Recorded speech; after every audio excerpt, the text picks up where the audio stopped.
England, 1485. The country has just buried 30 years of civil war. Noble houses slaughtering each other in the mud, kings crowned and uncrowned inside the same decade, the treasury empty and the people exhausted. Out of that wreckage, a single dynasty rises. They will rule for 118 years. They will break from the most powerful religious institution in the Western world. They will build the foundations of the English language, the Church of England, and the first stirrings of a global empire. They are the Tudors, and there has never been a royal family quite like them before or since. History remembers them through one man, Henry VIII, the giant king with the 6 wives, the booming laugh, and the habit of solving marital disputes with an executioner's axe. He is the gravity at the center of the Tudor story.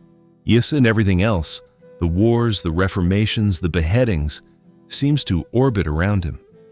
But here's what that version of history quietly leaves out. Henry VIII was obsessed for the better part of his reign with a single problem: producing a male heir. He married 6 times to solve it. He tore England away from Rome to solve it. He dissolved 800 monasteries, rewrote the laws of succession, and sent 2 women to the block to solve it. By any measure, it was the most expensive, most destructive, most consequential personal project in English history. And it failed. The dynasty was not saved by the son he fought so hard to produce. It was not defined by the men who sat on the throne. It was built, extended, rescued, and ultimately made immortal by the women the Tudors tried hardest to discard, the wives who refused to disappear, the daughters declared illegitimate, the queen's history reduced to footnotes. This is Tudor England, the full story. And it is far stranger, far more dramatic, and far more human than the legend. England in the summer of 1485 was a country that had been eating itself alive for 30 years. The houses of Lancaster and York, both branches of the same royal Plantagenet tree, had been fighting over the throne since 1455, and the fighting had been neither clean nor chivalric. It had been personal. Lords had executed their cousins. Fathers had watched sons die on frozen fields. The nobility of England had bled itself to the edge of extinction, and the treasury had followed. On the morning of August 22nd, 2 armies faced each other near the small Leicestershire town of Market Bosworth. On one side stood King Richard III, the reigning monarch, with somewhere between 8,000 and 11,000 men at his back. On the other stood Henry Tudor, a 38-year-old Welshman returned from 14 years of exile in Brittany and France, in commanding a force less than half that size. By any conventional military logic, the day belonged to Richard. It did not go to Richard. Lord Thomas Stanley, whose private army of several thousand men had spent the morning watching from the flanks, chose his moment with cold precision and drove into Richard's forces from the side. Richard, recognizing that his position had collapsed, made a desperate personal charge directly toward Henry Tudor across the field. He came close. He was pulled from his horse and cut down, becoming the last English king ever to die in battle. The Plantagenet dynasty, which had ruled England since 1154, died in the mud with him. What happened next passed immediately into legend. Richard's crown, the golden circlet he had worn into battle, was found in a hawthorn bush near the field, probably knocked from his head in the fighting. Lord Stanley retrieved it and placed it on Henry Tudor's head where he stood. It was a coronation without a cathedral, without holy oil, without the slow accumulated weight of ceremony. It was a crown found in a thorn bush, handed over by a man who had spent the morning deciding which side to join. The Tudor dynasty began, as it would so often continue, in improvisation under pressure. Henry VII, as he now was, understood his position with perfect clarity. He had won a crown, but winning was the easier part. Keeping it required something no battlefield could provide: legitimacy. His claim to the throne was, in the blunt assessment of his own era, embarrassingly thin. On his father's side, He descended from Owen Tudor, a Welsh squire who had probably married the widow of Henry V in secret. On his mother's side, the blood ran through Margaret Beaufort, a great-granddaughter of John of Gaunt, whose children from that line had been barred from the succession by parliamentary decree in 1407. Henry's Lancastrian inheritance came through a woman, through a legitimized but legally complicated bloodline, and even his own supporters struggled to state his claim directly without qualification. He moved quickly. Before his coronation, he had Parliament declare him king by right of conquest, a deliberate ordering. He wanted the world to understand that he owed his crown to God's verdict on the battlefield, not to his wife's bloodline. The coronation came on October 30th, 1485. The marriage came on January 18th, 1486. That sequencing was not coincidence. It was the founding anxiety of the Tudor dynasty made visible, the terror of a king who knew that the woman standing beside him carried more royal blood in her veins than he did, and who could not afford to let anyone say so aloud. Elizabeth of York was the eldest daughter of Edward IV, one of the most popular kings England had produced. Tall, golden-haired, personally magnetic, and dead at 39. When he died in 1483, he left behind a kingdom that had, for a decade, been relatively stable, and a daughter who carried the Yorkist bloodline more cleanly than anyone alive. Elizabeth of York had been raised as a princess, educated, accomplished, promised in diplomacy to the Dauphin of France. Then, her world collapsed within months. Her uncle Richard, Duke of Gloucester, moved swiftly after her father's death. He placed her brothers, the young Edward V and his younger sibling Richard, Duke of York, in the Tower of London under the pretext of protection and preparation for a coronation. Neither boy was ever seen in public again. Parliament then passed the Titulus Regius, declaring Edward IV's marriage invalid and all his children illegitimate. In a single legislative stroke, Elizabeth went from princess to bastard. She and her mother spent 10 months in sanctuary at Westminster Abbey while her uncle ruled as Richard III. It was inside that sanctuary that the dynasty was quietly made. Elizabeth Woodville, her mother, reached an agreement with Margaret Beaufort, Henry Tudor's formidably organized mother, that if Henry took the throne, he would marry Elizabeth of York. It was a negotiation between two women, conducted in confinement, yet that determined the shape of English history for the next century. Henry Tudor, watching from exile across the Channel, understood precisely what was being offered, not just a wife, but a claim, a symbol, and a population's loyalty. Henry won the throne at Bosworth in August 1485. He was crowned in October. He married Elizabeth in January 1486. The ordering was deliberate and pointed. He wanted no one to say he was king by virtue of his wife. Parliament had already declared him king by right of conquest, but Parliament also petitioned him, through its speaker, to marry Elizabeth of York. The language of the petition was careful and flattering. The underlying message was not. The English political establishment was telling Henry plainly that his crown needed her bloodline to hold. The Spanish ambassador, writing home around this time, he described Elizabeth as the most distinguished and most noble lady in all of England. She was regarded, in contemporary eyes, as the rightful Yorkist heir, the legitimate successor to a dynasty that had genuinely been popular. Many at court believed she should rule jointly with her husband. Henry never permitted that framing to take root. He controlled the imagery of the marriage fiercely, but he could not control what people saw when they looked at her, which was a queen whose right to the throne was stronger than his. Elizabeth gave Henry what the dynasty needed most in its opening years: children who could be pointed to as the undeniable fruit of York and Lancaster united. Arthur was born 8 months after the wedding, named deliberately after the legendary British king, christened at Winchester, which Henry associated with Arthurian myth. Then Margaret, then the boy who would become Henry VIII, then Mary. 4 children surviving into adulthood. Elizabeth ran her household with warmth and competence, maintained loyalty among former Yorkist nobles whose allegiance was essential to stability, and kept a court that was, by all contemporary accounts, humane and convivial.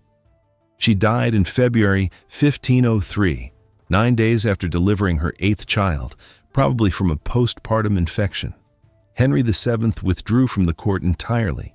He gave orders that no one was to disturb him and remained in isolation for weeks. He spent more on her funeral than almost any other single expenditure of his reign. Her son, still a child, was so undone by grief that he spoke of her death as an open wound years later, already king, still not recovered. When she was gone, something essential left the dynasty with her. Henry VII grew harder, more suspicious, more financially predatory in the years that followed. The warmth that had softened his court had been mostly hers. Henry VIII was born on the 28th of June 1491 at Greenwich Palace, the 3rd child and 2nd son of Henry VII and Elizabeth of York. Nobody was particularly concerned about him. His older brother Arthur was already being groomed for kingship, removed from the royal nursery at 3 years old, given his own household, his own tutors, his own carefully managed destiny. The 2nd son was sent to Eltham Palace with his sisters, placed in a predominantly female household, and largely left to grow. Eltham was not a hardship. It was a red brick palace set in a deer park outside London, uncomfortable and quietly busy with the rhythms of a royal domestic household. Henry grew up surrounded by women, his mother Elizabeth of York, his sisters Margaret and Mary, the ladies of their retinue. His mother taught him his letters. His handwriting, when he was old enough to practice it in the margins of his school books, bore a visible resemblance to hers. The great scholars of the age passed through Eltham, and the boy absorbed everything: languages, theology, music, the courtly literature of chivalry and romance. His first formal tutor was John Skelton, the poet laureate of England, who taught him Latin grammar, French, history, and the art of rhetoric. Where Henry also studied under the influence of the great humanist thinkers whose ideas were reshaping European intellectual life. Men who believed that a prince ought to be educated not merely as a warrior, but as a philosopher, a theologian, a man of culture. By the time he was 10 years old, Henry could converse in Latin, read French, and had absorbed enough theology to hold his own against university men twice his age. He was, by every contemporary account, extraordinarily gifted. Then, on the 2nd of April 1502, his brother Arthur died. He had been married to Catherine of Aragon for 5 months. The cause was probably sweating sickness, a mysterious and terrifying fever that moved through Tudor England without warning or pattern. Henry, not yet 11 years old, became heir to the throne of England overnight. His life changed in almost every particular. The female household at Eltham was dissolved. Male attendants replaced the women who had surrounded him since birth. His father, who had spent 24 years in paranoid vigilance against threats to his dynasty, was not about to let this remaining son out of his sight. Henry VII kept his heir close and under control in ways that contemporaries found remarkable even by Tudor standards. The Spanish ambassador, writing home during these years, noted with some astonishment that the prince could not leave his father's apartments without passing through a private door, and that access to him was closely guarded. The boy who had roamed relatively freely at Eltham now lived under near constant supervision. He could not joust. He could barely hunt without a retinue of protective attendants. His father had lost one son and had no intention of losing another, and the vigilance, however understandable, produced in its subject a furious, barely contained restlessness. Henry VII died on the 21st of April 1509 at Richmond Palace of tuberculosis. He had reigned for 24 years and left behind a treasury worth an estimated £1.25 million, a fortune built through decades of fiscal discipline, legal extraction, and deliberate frugality. The country he bequeathed to his son was solvent, stable, and, after the grinding austerity of his final years, desperate for release. The new king was 17 years old. He was 6 feet 2 inches tall, broad-shouldered, with reddish gold hair, and the kind of physical presence that made rooms rearrange themselves around him. He was also, after years of careful confinement, free. His first acts were telling. Within 2 days of his coronation, he arrested his father's 2 most despised tax collectors, Richard Empson and Edmund Dudley, and had them charged with treason. He returned some of the money his father's agents had extorted. He opened the palace gates and invited the court to celebrate. The Venetian ambassador, watching from the sidelines, wrote home in something close to wonder, describing a king who spoke 4 languages, composed music, danced, jousted, argued theology, and seemed to burn with a vitality that was almost uncomfortable to witness. England, the ambassador concluded, had not seen anything like this for a generation. But the formation was already in place. Henry VIII had been raised for the church before he was raised for the throne, shaped by women before he was managed by men, educated in theology and romance before he was taught the daily business of governance. He had the instincts of a scholar and the appetites of a man who had been told no for most of his formative years. He hated administrative detail, grew bored quickly, and craved glory in the vivid, uncomplicated form that his childhood reading of chivalric literature had taught him to expect. He was, in short, a man perfectly formed to make catastrophic decisions on a grand scale and to find brilliant, capable people to manage the consequences right up until he destroyed them.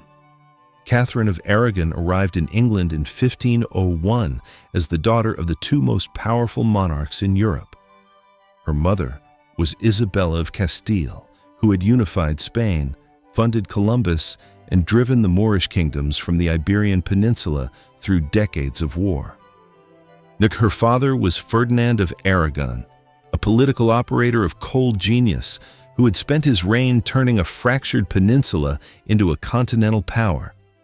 Catherine had been raised in the court of Granada, educated in theology, law, history, and Latin, and sent to England not merely as a bride, but as a living instrument of Spanish foreign policy. Her first marriage, to Arthur, Prince of Wales, lasted 5 months before Arthur died in April 1502. What happened, or did not happen, inside that marriage became the central legal question of the next 30 years of English history.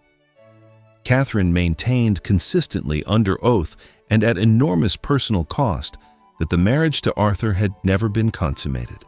She had arrived in England a stranger, yet had spent 5 months in a cold Welsh castle with a husband who was almost certainly already ill, and had been left a widow before she was a wife in any meaningful sense. Whether Henry VIII believed her when they first married in 1509 is unclear. Whether he still believed her 17 years later is a different question entirely. For the first decade of their marriage, Henry and Catherine functioned as a genuine partnership. He was dazzling and she was capable, and the combination worked. When Henry rode to war in France in 1513, he appointed Catherine regent of England. She governed. When a Scottish army crossed the northern border in September of that year, it was Catherine who coordinated the English response. The Scots were routed at the Battle of Flodden Field. The Scottish king, James IV, was killed, and Catherine wrote to Henry afterward with the kind of brisk assurance of a person who had managed a crisis and found it manageable. She sent him a piece of the dead king's coat as a souvenir. The pregnancies, however, accumulated in grief. Between 1510 and 1518, Catherine was pregnant at least 6 times. A son was born in January 1511 and lived for 52 days. Other pregnancies ended in stillbirths or did not survive their first hours. One daughter lived, Mary, born in February 1516. By the early 1520s, it was plain that no further children were coming. Henry had turned 30. The treasury was depleted from wars that had produced little. The alliance with Spain that Catherine represented had become strategically inconvenient, and Henry had begun to look at the absence of a male heir not as misfortune, but as a sign. By 1527, and Henry had convinced himself, or had decided to behave as though he had convinced himself, that his marriage to Catherine was invalid under the law of God. The argument rested on a verse in Leviticus declaring that a man who takes his brother's wife shall be childless. Henry cited this as divine judgment on his marriage. It was an argument with an obvious flaw. He and Catherine had a living daughter, which Leviticus did not predict. His own theologians noticed the contradiction. Henry did not adjust his position. The argument in his hands was not a piece of honest theology. It was a tool. Catherine's response was immediate, clear, and legally precise.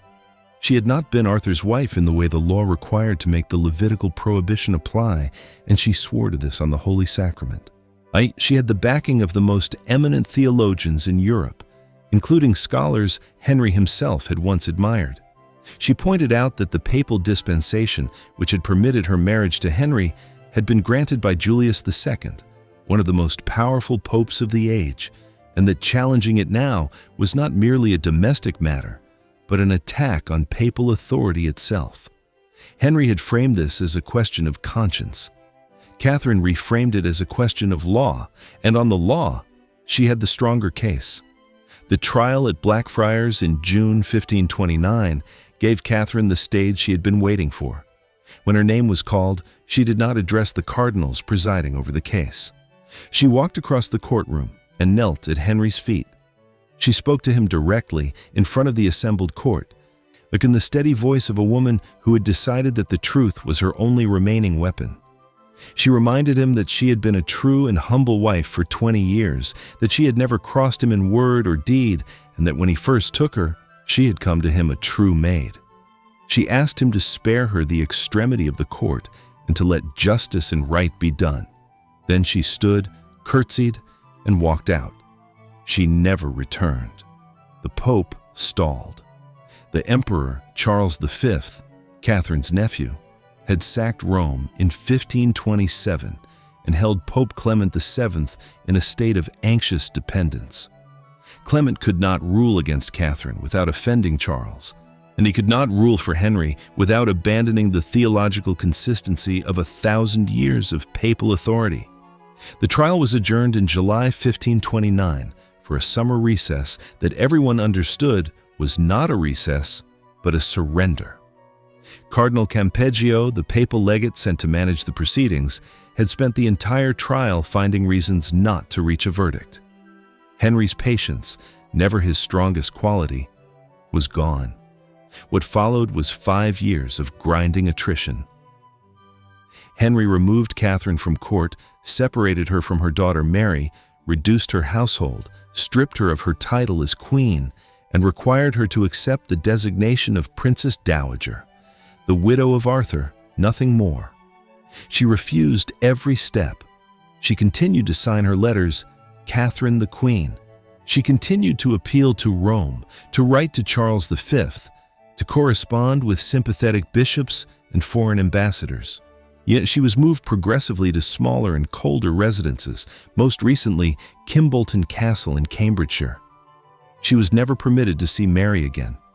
She bore all of it with a composure that her contemporaries found either extraordinary or infuriating, depending on which side they were on.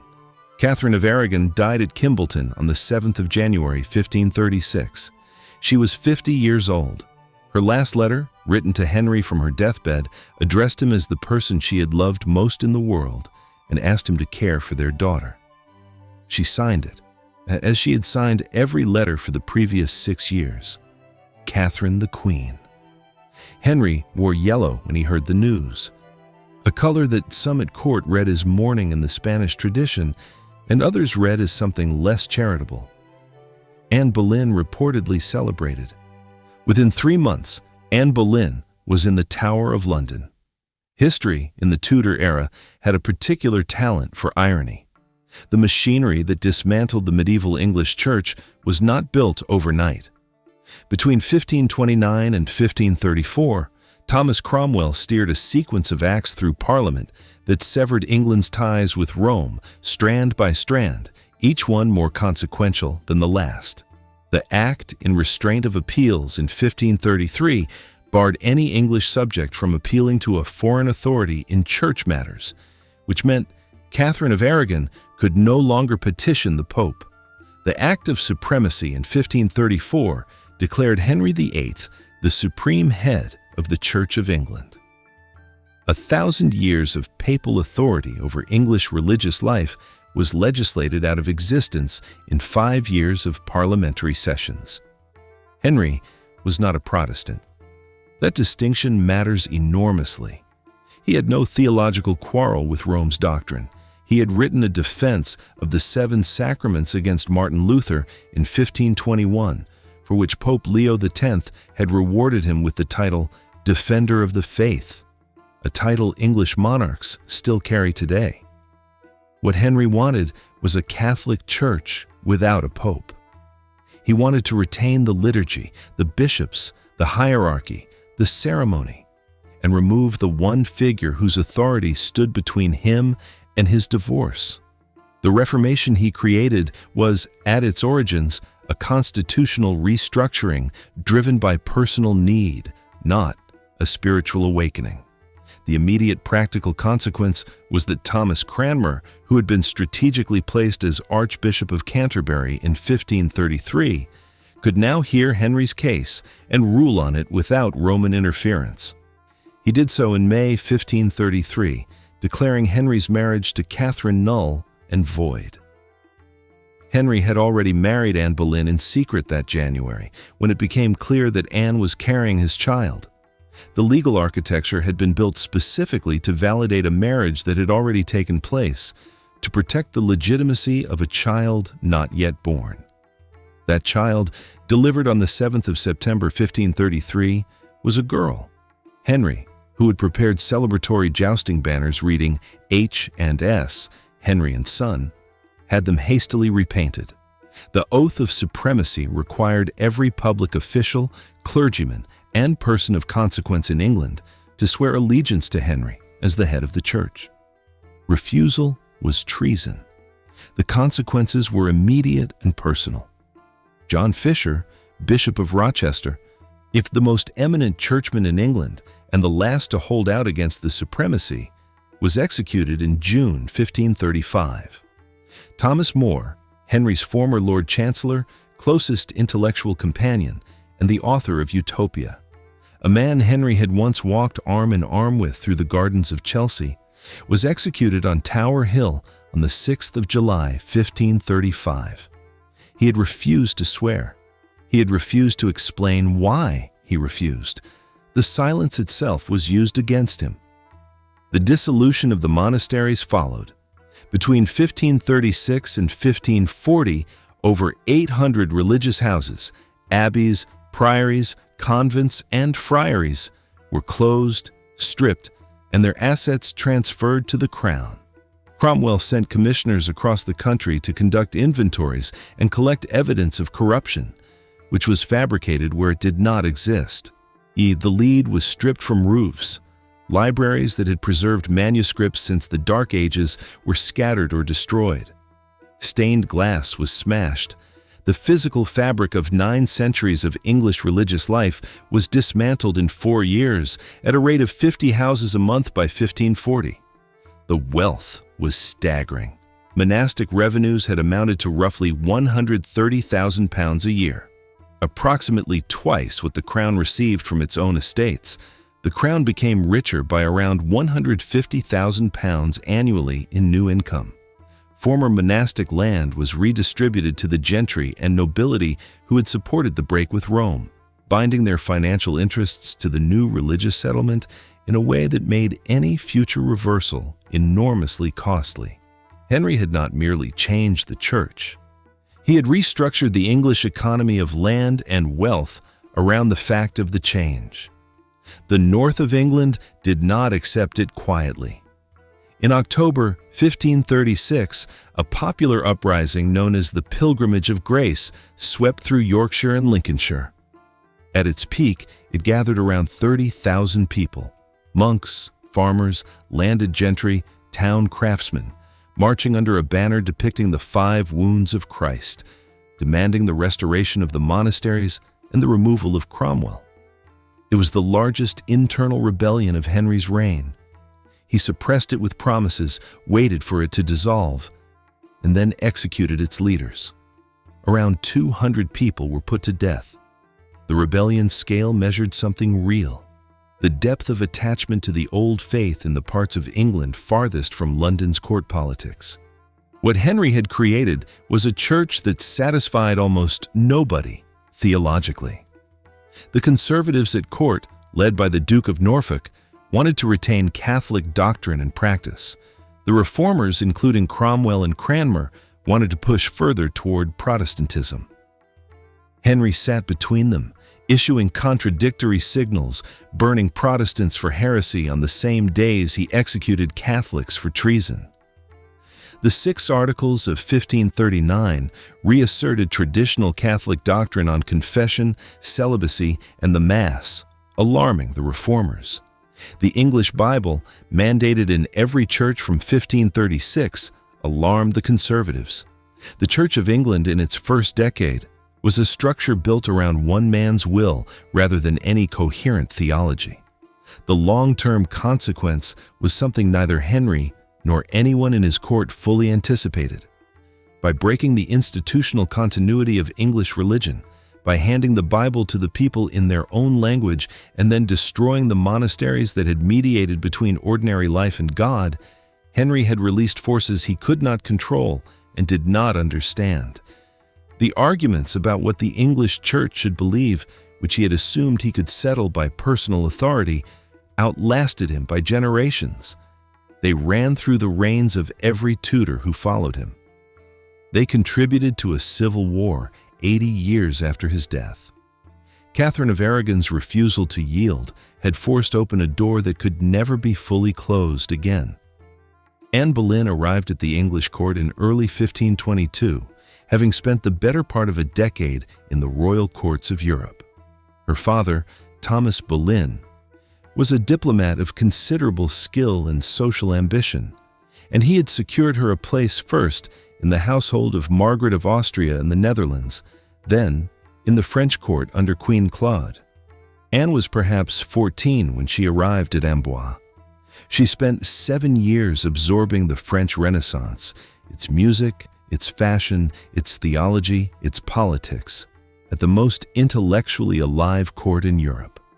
The French court in those years was a place where the ideas that would become the Protestant Reformation circulated openly among the educated nobility. Marguerite of Navarre, the French king's sister and the most formidable intellectual woman in Europe, was a patron of reformers, a reader of banned texts, and a correspondent of Erasmus and Calvin. Anne moved in her orbit. She read the French evangelical literature that was reshaping the continent's understanding of Scripture, faith, and the authority of the Church. She returned to England not merely polished and fashionable, but genuinely formed, with convictions about religion and the Church that were more sophisticated and more radical than almost anyone at the English court. She was not the conventional beauty of her age. The ideal in Tudor England ran toward fair skin, pale hair, and a placid demeanor. Anne was dark eyes, dark hair, a sharp wit, and a quality of presence that contemporaries struggled to describe without resorting to the language of unsettlement. She moved differently, dressed differently, debated where other women deferred. The Spanish ambassador Eustace Chapuis, who despised her with professional consistency, but nonetheless could not stop writing about her. Even her enemies could not make her invisible. Henry had already taken Anne's older sister Mary as a mistress and discarded her with the casual indifference of a man who expected no resistance. When his attention turned to Anne, he assumed the same script would follow. It did not. Anne refused him, not with outrage or retreat, but with a composed and carefully maintained distance that made him more determined with every refusal. She made clear that she would not be a mistress. She intended to be a queen. The strategy, if it was purely strategy, was one of the most audacious gambles in English history. If it was also conviction, a genuine refusal to accept the diminishment her sister had accepted, it was something more interesting still. As Henry's pursuit of Anne intensified through the late 1520s, she used her position to advance the religious reform she had brought back from France. She placed evangelical texts in Henry's hands, including William Tyndale's The Obedience of a Christian Man, a book that argued for royal supremacy over the church, with arguments that Henry found immediately useful. She recommended reformist clergy for preferment. She intervened in the cases of men prosecuted for possessing vernacular Bibles. Thomas Cranmer, who would become Archbishop of Canterbury and the architect of the English Reformation's theology, was a Boleyn family chaplain. His appointment was her influence made institutional. Her coronation took place on the 1st of June 1533, 6 years after Henry had first sought his annulment. She was crowned with the crown of St. Edward, the crown reserved for monarchs, not the lesser crown typically used for consorts. It was a deliberate statement of precedence and authority. The London crowds were notably cool. Catherine of Aragon had been popular. Anne was associated in the public mind with the disruption of a settled order, the humiliation of a respected queen, and the break with Rome that was already causing anxiety across the country. Anne understood the hostility and did not pretend otherwise. She governed her court and her household as if the crown's weight were something she had been preparing for all her life. She was actively involved in the distribution of the English Bible. She kept a copy of Miles Coverdale's 1535 translation on a stand in her chambers, and open and available for her ladies-in-waiting to read, a radical act in a court where the question of who should read Scripture and in what language was still violently contested. She lobbied for the money from the dissolution of the monasteries to be directed toward education and poor relief rather than into the crown's treasury. She lost that argument to Cromwell, whose interests in Henry's converged on the straightforward accumulation of wealth. The loss mattered. It created an enemy inside the council who had once been an ally. The pregnancy that ended in a daughter, Elizabeth, born September 1533, was followed by pregnancies that did not survive. By January 1536, the pattern had come to resemble Catherine's too closely for Henry's comfort. The same logic that had dismantled his first marriage was available to dismantle his second. And Henry, who had rewritten the laws of England once to get what he wanted, was not a man inhibited by consistency. When Catherine of Aragon died in January 1536, the last political obstacle to a fresh start disappeared. Anne's position, which had rested entirely on Henry's sustained desire and the promise of a son, was suddenly precarious in ways that no queenship could absorb. Thomas Cromwell moved against her with the focused efficiency of a man protecting his own position. The charges he assembled, adultery with 5 men, including her own brother, were almost certainly fabricated. The evidence was extracted through aggressive interrogation of frightened courtiers. The trials were conducted by men who understood what verdict was required. Anne defended herself with a clarity and precision that her prosecutors could not match, and it made no difference. The jury delivered its verdict on the 15th of May, 1536. She was sentenced to death. Anne Boleyn was executed on the 19th of May, 1536, on Tower Green. She was probably in her mid-30s. Her speech from the scaffold was carefully composed. She said nothing that could be used against Henry, nothing that could damage the position of her daughter Elizabeth. She commended herself to God and kept her composure to the end. Within 24 hours, Henry was betrothed to Jane Seymour. Anne was erased from the record, her badges chiseled from palace walls, her name painted over, her very existence treated as something the court was encouraged to forget. The erasure did not hold. Her daughter became queen 22 years later, and everything Anne had worked to build, the Church of England, the English Bible, the evangelical bishops, survived and flourished in Elizabeth's name. By the early months of 1536, Henry VIII had already moved on. Jane Seymour, one of Anne's own ladies-in-waiting, had caught his attention, and Henry's courtship followed the same pattern it always did: gifts, letters, carefully managed proximity. Jane was the deliberate opposite of Anne in every visible quality. Quiet where Anne was sharp, compliant where Anne argued, pale and placid where Anne unsettled every room she entered. Henry had been here before. The difference this time was that he was not trying to replace a wife who refused to leave. He was looking for a way to make the current one disappear. Thomas Cromwell was the instrument Henry reached for. Cromwell had risen to the position of the king's chief minister after Wolsey's fall, and he understood with absolute clarity that his survival depended on Henry's satisfaction. Whether he acted on explicit royal instruction or anticipated what Henry required and moved ahead of it remains a matter of historical debate. What is not debated is the result. In April 1536, Cromwell began assembling a case. He had a commission granted to him on the 24th of April to investigate potential treasons. He already knew what verdict was needed before a single witness was questioned. Mark Smeaton was a court musician, skilled, admired, and useful precisely because his social standing left him vulnerable in ways that the noble men in Anne's circle were not. On the 30th of April, Cromwell invited him to his house in Stepney. Within 24 hours, Smeaton had confessed to adultery with the Queen. Whether that confession was extracted through physical force or psychological pressure is uncertain. A contemporary account suggests torture, though the evidence is contested. What is clear is that Smeaton was the only one of the accused men who ever admitted to anything at all, and that his confession became the foundation on which every other charge was built. The arrests came in rapid succession. Henry Norris, one of the king's closest personal attendants, was accused as Henry, and he rode together from Greenwich on May Day. Henry reportedly offered Norris a pardon if he confessed. Norris refused and denied everything. Sir Francis Weston and William Brereton followed within days.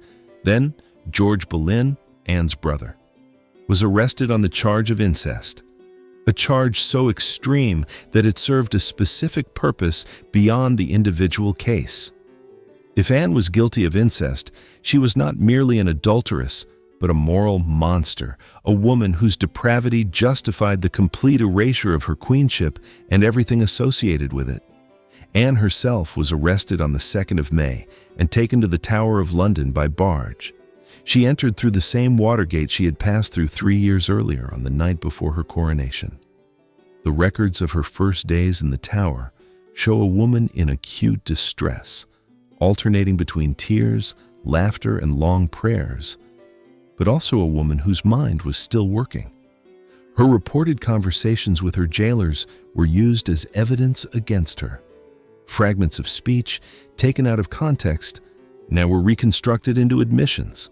A remark about Henry Norris, a comment about Mark Smeaton. The Tower's walls had ears that reported to Cromwell. The trials were conducted with the verdict already determined. Anne's own uncle, Thomas Howard, Duke of Norfolk, presided over the proceedings, a man with strong personal and political reasons to see the Boleyn family fall. An executioner had been contracted from Calais before Anne's trial even began. Anne defended herself with a composure and precision that left her accusers unable to land a direct blow, and it made no difference. The jury returned a unanimous guilty verdict. The charge of incest against her brother George was decided by the same panel, and he was condemned on evidence that his own wife, Jane Boleyn, had helped construct, whether under pressure, from personal grievance, or from calculation remains unclear. The 5 men, Smeaton, Norris, Weston, Brereton, and George Boleyn, were executed on Tower Hill on the 17th of May, 1536. All of them, except Smeaton, maintained their innocence to the end. George Boleyn spoke at length from the scaffold in words that were carefully observed to contain no direct denial of the charges. The convention of the time required a condemned person to acknowledge the justice of the law even when protesting innocence. but his bearing made his position plain. Smeaton alone said he deserved his fate, a statement that almost certainly reflected the terms of whatever had been done to him in Cromwell's house in Stepney. Anne Boleyn was executed on Tower Green on the 19th of May. She wore a dark gray gown with a crimson petticoat, the color of Catholic martyrdom, chosen with the deliberateness of a woman who had thought carefully about her final appearance. Her speech was brief and offered no criticism of Henry, which was not submission but strategy. A direct accusation from the scaffold would have given the crown grounds to move against her daughter Elizabeth, and Anne understood this. The swordsman brought from Calais took her head in a single stroke. Henry heard the cannon fire that signaled her death from a hunting park a few miles away. He was betrothed to Jane Seymour before the day was out. Jane Seymour had watched two queens destroyed from the vantage point of a lady-in-waiting. She had served Catherine of Aragon and then Anne Boleyn, and she understood with the particular clarity of a close observer what had undone each of them. Catherine had argued, Anne had challenged. Both had asserted themselves as political equals in a marriage that Henry VIII required to be something else entirely. When Henry's attention settled on Jane in the spring of 1536, she shaped her conduct with a visible and deliberate precision. Her motto, "Bound to obey and serve," was not a passive sentiment. In the context of what had just happened to her predecessor, it was a strategy. Where Anne had been dark, European, and electric, Jane was fair, English, and still. Where Anne had read theology and argued policy, Jane managed her household and kept her opinions to herself. The contrast was so complete and so immediately legible at court that contemporaries noticed it explicitly. The imperial ambassador Eustace Chapuis, who had spent years despising Anne and defending Catherine, described Jane as gentle and modest, wherein for a man of his disposition, those words carried the warmth of genuine relief. Henry, for his part, called her his true and loving wife, a phrase that, coming from him, told its own story about what he had found the previous arrangements to be. She was not, however, entirely without political instinct. Within months of becoming queen, Jane interceded on behalf of Mary, Henry's eldest daughter, declared illegitimate after Catherine's fall, estranged from her father for years. The reconciliation Jane helped engineer was real and lasting. Mary was received back at court, restored to her father's company, if not formally to the succession, and treated once again as a daughter. Jane also petitioned Henry to reconsider the dissolution of the monasteries. Sir Henry reportedly reminded her of what had happened to the last queen who meddled in his affairs, and Jane dropped the subject. She understood where the limits were, and she stayed inside them. The pregnancy was announced in the spring of 1537, and the entire machinery of the Tudor court reorganized itself around it. Henry ordered prayers said in churches across England. He arranged for quail to be sent from Calais to Hampton Court because Jane had developed a craving for them. The Viscount and Viscountess Lisle in Calais received repeated royal requests to source birds from the marshes around the town. He canceled his summer progress, remaining close to Hampton Court rather than traveling the country as was his custom. His physicians and the best midwives available were in constant attendance. Henry had been here before, and had endured the collapse of hope too many times to trust in good omens, and he watched the months pass with a vigilance bordering on dread.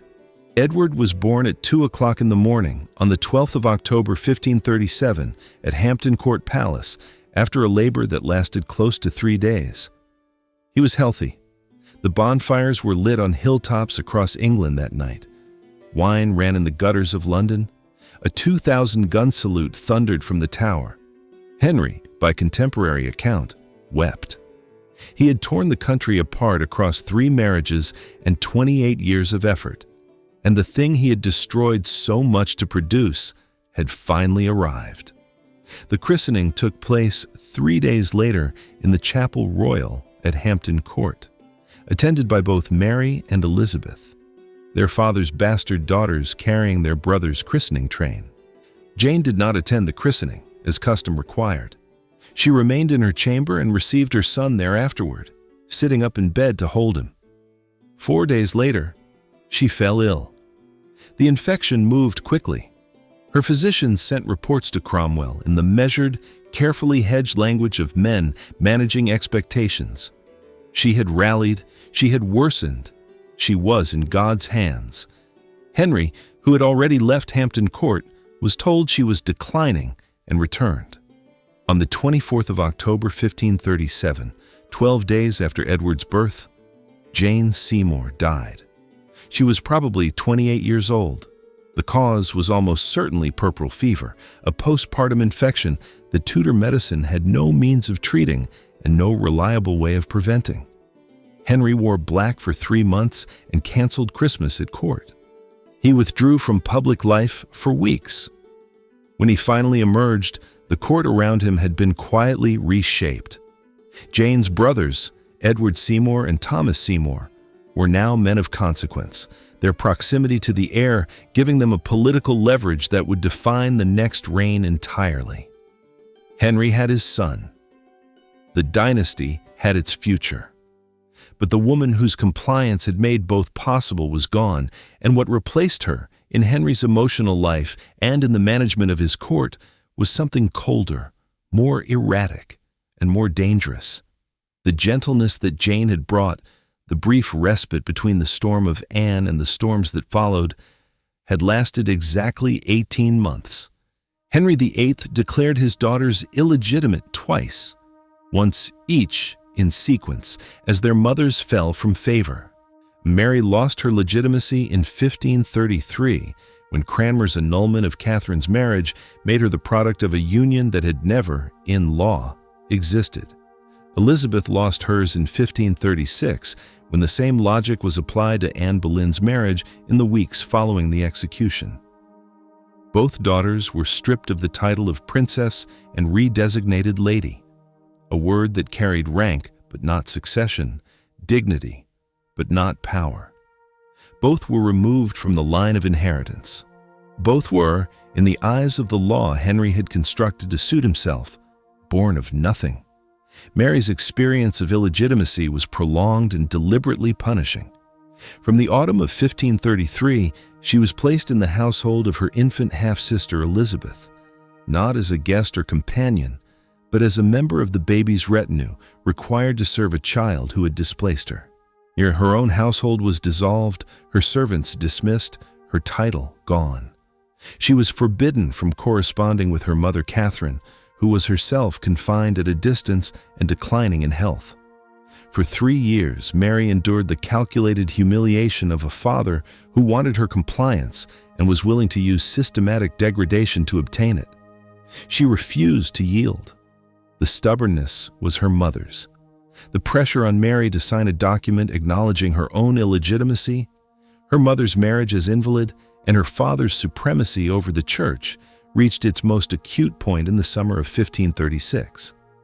Henry had Anne Boleyn executed in May. Jane Seymour was now queen. Mary hoped the change would soften her father's position. It did not. The demands remained identical.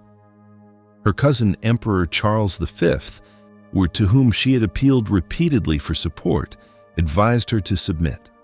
She signed and immediately wrote to Charles in private that she had done so under duress, that she did not believe a word of what she had signed, and that she trusted God would not hold against her what necessity had forced her to do. It was a capitulation that changed nothing she actually believed.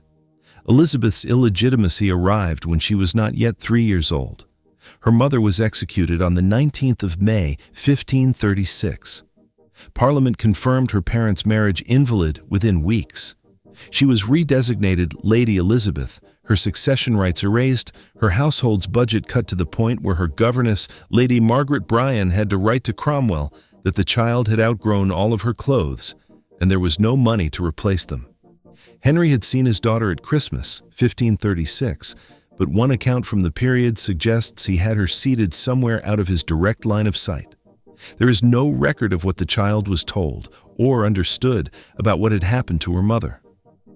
Both daughters were restored to the succession by the Third Succession Act of 1544, placed behind Edward in the line of inheritance, but restored without being legitimized.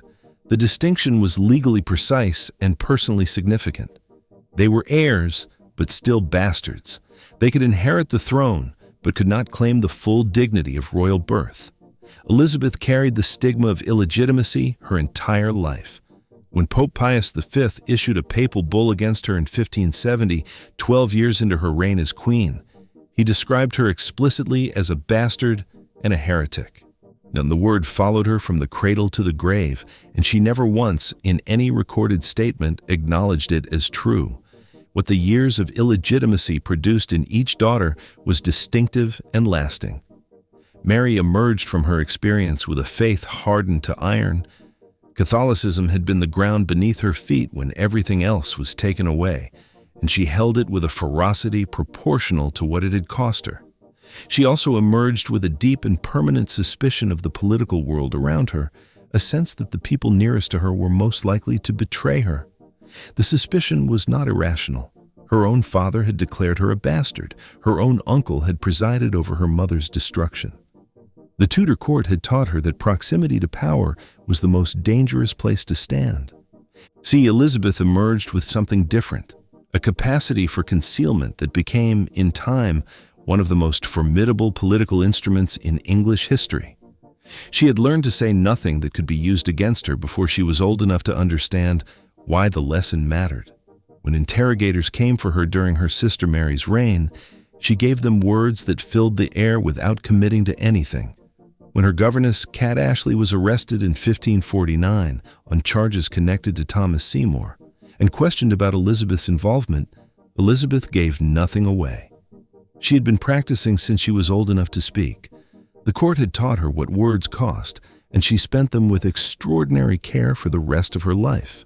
By the mid-1540s, now both daughters were back at court under the influence of Henry's last wife, Catherine Parr, who worked deliberately to rebuild the family Henry had dismantled. They sat at the same table with their brother Edward and their father. They were educated together and separately, Mary in the humanist tradition, Elizabeth under the tutelage of Roger Ascham, one of the finest classical scholars in England.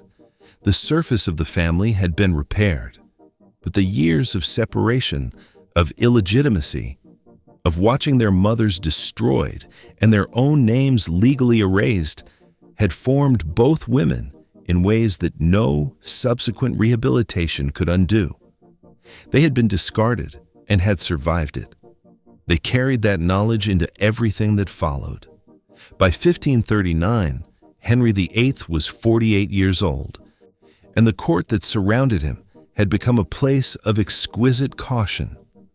The men and women who served him had watched two queens executed, one die in childbirth, and one dismissed after 5 months of marriage.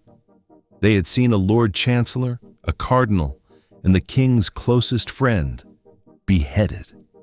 They understood, with the accumulated precision of long observation, that proximity to Henry was the most dangerous position in England, and they navigated it accordingly. The marriage negotiations that produced his fourth wife were conducted in this atmosphere, careful, political, and conducted largely by men who needed an alliance more than Henry needed a wife. Anne of Cleves arrived in England in December 1539 as the product of a strategic calculation by Thomas Cromwell. Her brother William was Duke of Jülich-Cleves-Berg, a Protestant power in northwestern Germany, and an alliance with Cleves offered England a counterweight against the possibility of a joint Catholic offensive from France and the Holy Roman Empire. Henry had agreed to the marriage having seen only a portrait by Hans Holbein, a painting that was accurate enough in its technical execution, but which could not convey, across several hundred miles of winter sea, whatever quality of physical presence the king required before he could function as a husband. When Anne arrived at Rochester on New Year's Day, 1540, Henry, who had ridden out in disguise to surprise her with a romantic encounter in the chivalric tradition, walked into the room and wanted immediately to leave it. He did not leave. The diplomatic stakes were too high and the marriage treaty already signed. The wedding took place on the 6th of January, 1540, at Greenwich Palace. Henry reportedly told Cromwell the following morning that he had liked her before not well, and now liked her much worse. The marriage was never consummated, a fact Henry took some care to have medically certified. Within 6 months, the annulment was complete. The grounds cited were non-consummation and a prior betrothal contract Anne had held with the Duke of Lorraine, a technicality that provided legal cover for what was, in reality, a simple statement of personal distaste. Anne of Cleves managed what no previous wife had managed. She survived the dissolution of her marriage with her fortune intact and her dignity unbroken. She had watched what happened to Catherine of Aragon for refusing to yield, and to Anne Boleyn for trusting in Henry's protection. She did neither. When the annulment was proposed, she wrote to Henry addressing herself as his most humble sister and servant. The sister framing, rather than wife, gave Henry exactly the exit he wanted while giving her exactly the settlement she needed. She received an annual income of £4,000, Richmond Palace, Bletchingley, and Hever Castle, the former home of the Boleyns, which was either a generous gift or a pointed reminder, depending on one's reading of Henry's sense of irony. She outlived Henry by a decade, outlived every one of his other wives, and died the last of the 6 in 1557. Thomas Cromwell did not survive the Cleves marriage. The man who had engineered the dissolution of the monasteries, built the machinery of the Reformation Parliament, and held the administrative apparatus of the Tudor state in his hands for a decade, was arrested on the 10th of June 1540, accused of treason and heresy by enemies at court who had been waiting for precisely this opening. The Duke of Norfolk, who had helped destroy Anne Boleyn and now moved against Cromwell with the same calculation, led the charge. Henry, who had leaned on Cromwell for 10 years, signed the warrant. Cromwell was executed on the 28th of July, 1540. The same day Henry married his 5th wife. Catherine Howard was the Duke of Norfolk's niece, placed in Anne of Cleves' household where she could be conveniently noticed, and noticed she was. Henry was captivated. He showered her with gifts, jewels, lands, furs, with the unguarded enthusiasm of a man who had found something he recognized as joy and was determined not to examine it too closely. He called her his rose without a thorn. The court watched with the careful attention of people who had seen this before and knew how it ended. The marriage lasted 16 months. What unraveled it was a combination of Catherine's history before the marriage, which included coercive relationships with her music teacher Henry Mannix, and a man named Francis Derham in her grandmother's household, relationships that her enemies at court eventually brought to the king's attention, and an affair during the marriage with Thomas Culpeper, a gentleman of Henry's own privy chamber. The evidence against her was laid before the Archbishop of Canterbury, Thomas Cranmer, on the 1st of November 1541, and who delivered it to Henry at Hampton Court. Eyewitness accounts describe Henry weeping in the council chamber, a man of nearly 50 undone by the realization that the uncomplicated happiness he had briefly believed in was not real. Parliament moved with the mechanical efficiency it had developed over a decade of royal marital crises. A bill of attainder was passed, declaring it treason for a queen consort to conceal an unchaste past from the king. No formal trial was necessary. Catherine was taken to the Tower of London on the 10th of February 1542. On the night before her execution, she asked that the block be brought to her cell so that she could practice laying her head upon it correctly, a detail that tells more about the strange, terrible education the Tudor court provided than any formal account of her life could. She was executed on the morning of the 13th of February 1542, on the same green where her cousin Anne Boleyn had died 6 years earlier. Catherine Parr became Henry's 6th wife in July 1543, under circumstances that bore no resemblance to romance. She was a twice-widowed woman of intelligence, genuine Protestant conviction, and considerable personal courage who had been in love with Thomas Seymour, Jane Seymour's brother, when the king's interest made its direction clear. She made her choice. Her approach to the marriage was neither submission nor confrontation, but a form of sustained, careful management. She brought Henry's 3 children together under one roof, worked to restore warmth to a household that had been cold for years, and wrote and published devotional works that made her the first English queen to be published under her own name in her own lifetime. Catherine Parr came closer to execution than is commonly remembered.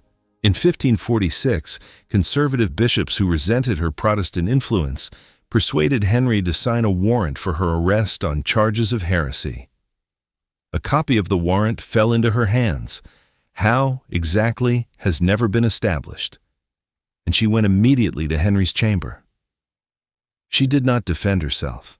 She told him that she had engaged him in religious debate only to distract him from the pain of his leg and to benefit from his superior wisdom, and that she held his judgment in all things as her absolute authority. Henry, whose ego required exactly this register of deference, canceled the warrant and received her back into favor. She had survived by understanding with perfect precision what the situation required. When Henry died in January 1547, she was at his side. She was the only one of his 6 wives who was. Edward VI became King of England on the 28th of January 1547, 9 years old, the son Henry had destroyed so much to produce. Henry's will had established a regency council of 16 men to govern during his son's minority. A deliberately balanced body designed to prevent any single faction from seizing control. It lasted approximately 3 days.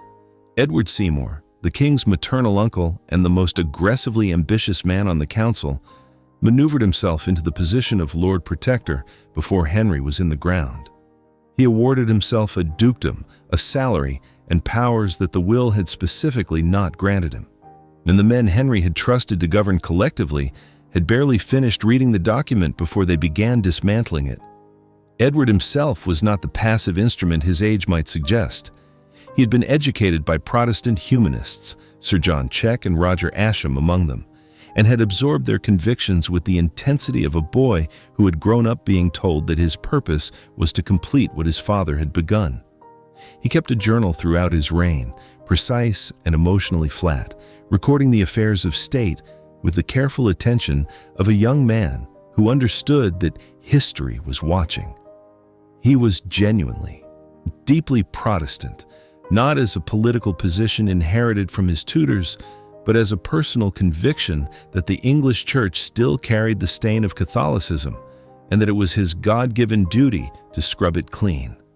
The program of reform that followed Henry's death moved with a speed that Henry himself had never permitted. The Act of 6 Articles, which had preserved Catholic doctrine under pain of death, was repealed in 1547. The chantries, private religious foundations where priests said masses for the souls of the dead, a practice central to Catholic belief in purgatory, were dissolved, their endowments seized, their communities scattered. Church walls that had carried vivid medieval paintings of saints and scripture stories for centuries were whitewashed. Stained glass was smashed, and stone altars were replaced with wooden communion tables. The sensory world of the medieval English parish, the incense, the color, the Latin chant, was systematically stripped away. Thomas Cranmer, Archbishop of Canterbury, gave the Reformation its theological architecture. The Book of Common Prayer, issued in 1549 and revised in a more explicitly Protestant form in 1552, replaced the Latin Mass with English-language services of spare, deliberate clarity. Cranmer's prose was extraordinary. The cadences he wrote for morning prayer and communion entered the English language so completely that they are still in use today. But the people of Devon and Cornwall, who heard the new prayer book read in churches where their grandparents had worshipped in Latin, had a different response. They rose in rebellion in the summer of 1549, calling the new service a Christmas game. Government forces, including German and Italian mercenaries, killed around 4,000 of them before the rebellion collapsed. Somerset fell in October 1549, outmaneuvered by John Dudley, Earl of Warwick, who took the title Duke of Northumberland and governed England for the remainder of Edward's reign with a harder, more focused ruthlessness. Somerset had at least possessed a quality of genuine idealism, however inconsistently applied. Northumberland possessed none. He looted parish churches for their plate and vestments with the systematic efficiency of a man who regarded religious reform principally as an opportunity for extraction. He pushed Protestant doctrine further and faster, imprisoned conservative bishops who refused to conform, thus accumulated personal power and wealth with an appetite that made even his allies nervous. Edward watched all of this from his apartments with a composure that unsettled the adults around him. His journal entries recorded executions, rebellions, and the deaths of men he had known with the emotional register of a clerk noting transactions. When Somerset was arrested for the second time in 1551, the first arrest in 1549 had not been fatal. Edward recorded the event in a single sentence. The Duke of Somerset had his head cut off upon Tower Hill between 8 and 9 in the morning. No grief, no qualification. The boy who had grown up without a mother, declared king before he could govern, managed by men who regarded him as a useful instrument, that had learned the same lesson his sisters had learned by different means, that feeling was a luxury the Tudor court could not afford. By the winter of 1552, Edward was dying. The illness was probably tuberculosis, accelerated by his constitution and by the treatments his physicians administered in good faith. As his condition worsened through the spring of 1553, the political emergency it created consumed the court. Mary was the legal heir by the terms of Henry VIII's will and the Third Succession Act. Mary was also a devout Catholic who had made no secret of her intention to restore the Roman Church the moment she had the power to do so. Everything the reformers had built, the prayer book, the English Bible, the Protestant bishops, would be dismantled by the woman who came next. Northumberland, on whose own head would follow if Mary took the throne, began to look for a way to prevent it. The device he settled on was a legal document Edward himself helped draft, the devise for the succession, which bypassed both Mary and Elizabeth and settled the crown on Lady Jane Grey, a great-granddaughter of Henry VII and a Protestant. Edward, whatever his own instincts, was also genuinely committed to the Protestant cause and needed little persuasion that a Catholic succession would undo his life's work. He died on the 6th of July, 1553 at Greenwich Palace. He was 15 years old. The boy Henry had torn the world apart to produce had reigned for 6 years, never governed independently for a single day of them, and left behind a country whose religious settlement was already beginning to unravel before the breath had fully left his body. His Lady Jane Grey was born in the autumn of 1537, the same year Edward VI was born, the same year Jane Seymour died. To Henry Grey, Marquess of Dorset, and Frances Brandon, who was Henry VIII's niece and a granddaughter of Henry VII. Through her mother, Jane carried genuine Tudor blood. Through her Protestant faith and her extraordinary education, she carried something the men around her considered useful, a claim to the throne that could be dressed in the language of religious necessity and pointed like a weapon at the Catholic succession. Jane herself had no say in any of this. She never did. Her education was genuinely remarkable. Under Tudors, who included some of the leading Protestant humanists in England, she learned Latin, Greek, Hebrew, French, and Italian. And she corresponded with the Swiss reformer Heinrich Bullinger while still living in her parents' household, writing in Latin with a fluency and theological depth that impressed him enough to preserve the letters. Roger Ascham, who also tutored Elizabeth, visited her at Bradgate Park and found her reading Plato's Phaedo in the original Greek while her parents hunted in the park. He asked why she was not out with them. She told him that all the pleasure she ever took in field sports was nothing to the joy she found in her books. It was a sentence that told its own story about the household she had grown up in. John Dudley, Duke of Northumberland, saw Jane Grey as the solution to a problem that was primarily his own. His power rested on Edward's minority, and Edward was dying. If Mary took the throne, the Catholic Queen would dismantle everything Northumberland had built and almost certainly dismantle Northumberland along with it. He needed a Protestant successor. He arranged the marriage of his son Guilford Dudley to Jane in May 1553, binding his family to hers with the calculation of a man who had already decided she would be queen. The marriage was not Jane's choice. Contemporary accounts indicate she resisted it until her parents insisted. When Jane was summoned to Sion House on the 9th of July, 1553, 3 days after Edward's death, which had been kept secret, the assembled Privy Council dropped to their knees before her and declared her queen. The accounts of that moment agree on her response. She did not accept with composure or suppress her feelings for the sake of the occasion. She collapsed, weeping.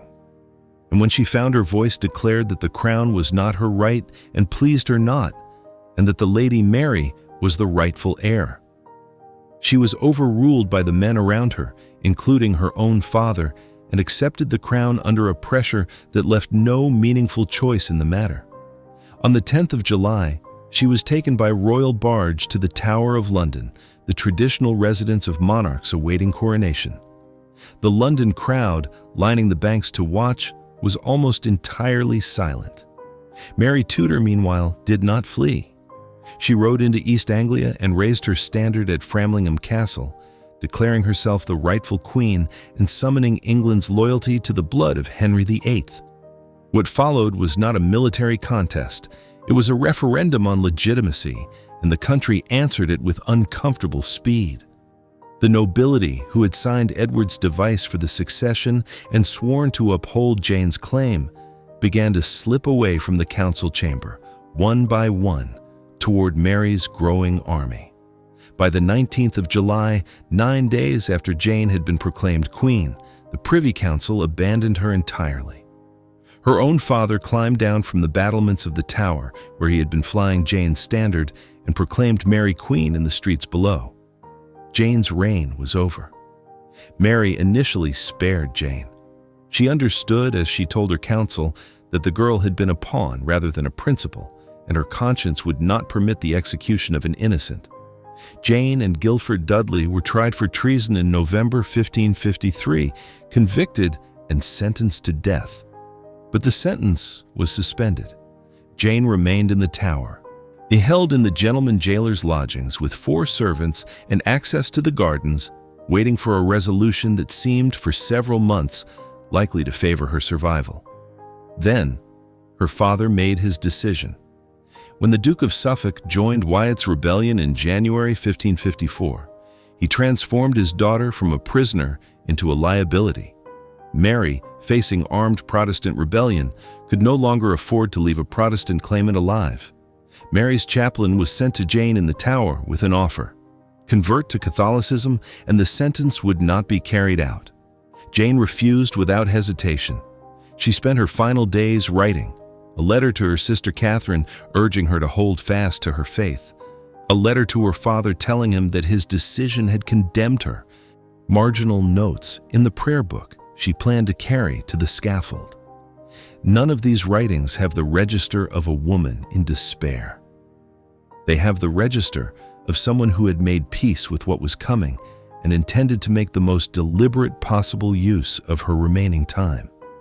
Lady Jane Grey was executed on Tower Green on the morning of the 12th of February, 1554. She wore black, carried her prayer book, and delivered a scaffold speech that attributed her death to the law and her own transgression of it, accepting the crown, while denying that she had ever sought or desired it. When the blindfold was in place and she reached forward to find the block, her hands met empty air. She had been turned around in the darkness and could not orient herself. A bystander stepped forward and guided her hands to the wood. She laid her head down. Her last words were the final verse of Psalm 31. "Lord, into thy hands I commend my spirit." The 9-day queen was dead.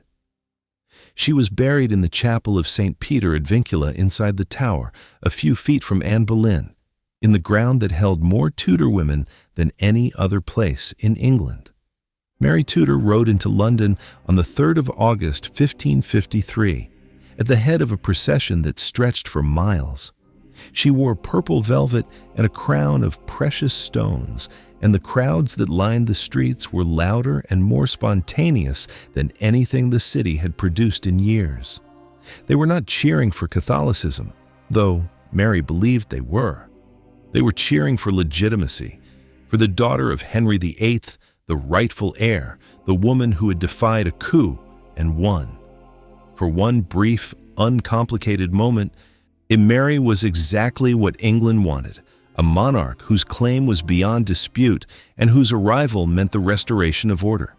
The order Mary intended to restore went considerably further than most of her subjects had anticipated. She had held her Catholic faith through 20 years of pressure, isolation, and calculated humiliation, and she had not softened it in the holding. Within months of her accession, she had repealed the Protestant legislation of Edward's reign, restored the Latin Mass, removed married clergy from their positions, and begun the process of returning England to papal obedience. Cardinal Reginald Pole, the son of a woman Henry VIII had executed, arrived as papal legate in November 1554 and received Parliament's formal submission to Rome. The Reformation, it appeared, was over. It had lasted 20 years and could be undone by a queen with enough conviction and a cooperative parliament. The marriage to Philip of Spain was announced in the autumn of 1553 and was immediately fiercely unpopular. The English feared absorption into the Habsburg Empire, feared Spanish soldiers on English soil, feared that their new king would treat England as a subordinate province of Madrid. Parliament petitioned Mary to reconsider. Her own council was divided. Wyatt's rebellion broke out in January 1554, a substantial armed uprising that reached the walls of London before it was suppressed. Mary's response to the rebellion was the response of a woman who had spent her entire life being told to yield and had refused every time. She rode to the Guildhall and addressed the citizens of London directly, telling them that her marriage was for the realm's good and that she would not be moved. It was the most effective speech of her reign, and the city held. The wedding took place at Winchester Cathedral on the 25th of July, 1554, 2 days after Mary and Philip met for the first time. Philip was 11 years her junior, the heir to the greatest empire in the world, and he arrived in England with a retinue of Spanish grandees who made no effort to conceal their disdain for the country they found themselves in. Mary was in love with him before he arrived. She had fallen in love with his portrait first, a dynamic that had worked with rather less consequence for her father. Philip was courteous, dutiful, and entirely elsewhere in spirit. His letters to his father and his advisors described the marriage in the language of sacrifice and political necessity. He addressed Mary in public with a warmth that was technically indistinguishable from genuine affection, and privately regarded his new kingdom as a dependent variable in the larger equations of Habsburg strategy. The heresy laws were revived in January 1555, and the burnings began the following month. John Rogers, a Protestant clergyman, was the first to die at Smithfield on the 4th of February. Over the next 3.5 years, nearly 300 men and women were burned at the stake for refusing to recant their Protestant beliefs. Among them were Hugh Latimer and Nicholas Ridley, burned together at Oxford in October 1555. Latimer telling Ridley as the fire was lit, that they would that day light a candle in England that would never be put out. Thomas Cranmer, who had recanted his Protestantism under pressure and signed 6 successive statements of submission, withdrew every recantation on the morning of his execution in March 1556, and thrust into the flames the hand that had signed them, holding it there until he died. Mary did not order the burnings from cruelty. She ordered them from conviction, the same unbreakable conviction that had sustained her through everything her father and brother had done to her. In the theology she had held since childhood, a heretic who died without recanting died in a state of spiritual damnation, and the burning of the body was an act of mercy compared to the eternal burning that awaited the soul. This was not a private madness. It was the standard theology of every major European power, Catholic and Protestant alike. The Emperor Charles V burned Protestants. Edward VI had burned Anabaptists. What distinguished Mary's program was its scale, its pace, and its targets. Not only bishops and clergy, but weavers, farmers, and tradespeople, the ordinary fabric of English Protestant life. In the autumn of 1554, Mary's body began to change. Her belly swelled, her appetite altered. Her menstrual pattern, always irregular, stopped altogether. Her physicians examined her and confirmed what the court already hoped. The Queen was carrying an heir. The news went to Rome, to Madrid, to the courts of Europe. Parliament passed legislation providing for Philip's regency in the event Mary died in childbirth. The nursery at Hampton Court was prepared. Wet nurses were engaged. Letters announcing the birth were drafted in advance, their dates left blank, waiting only for the moment of delivery.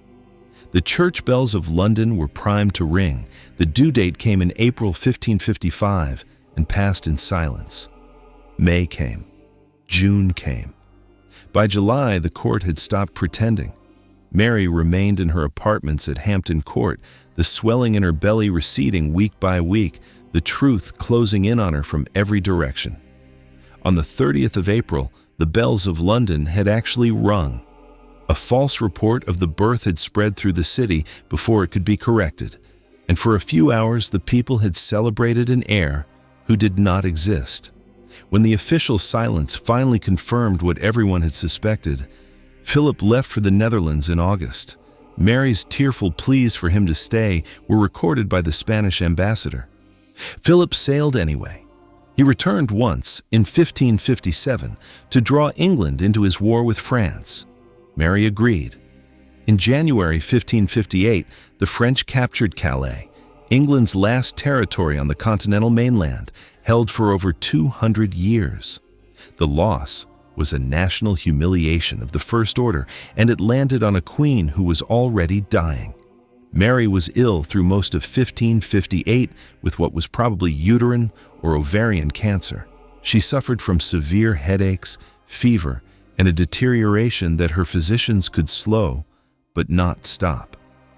In the spring of 1558, she believed herself pregnant again. She was not. Philip was in Spain and had been for most of the previous 2 years. He did not return. The burnings had not worked as Mary intended them to.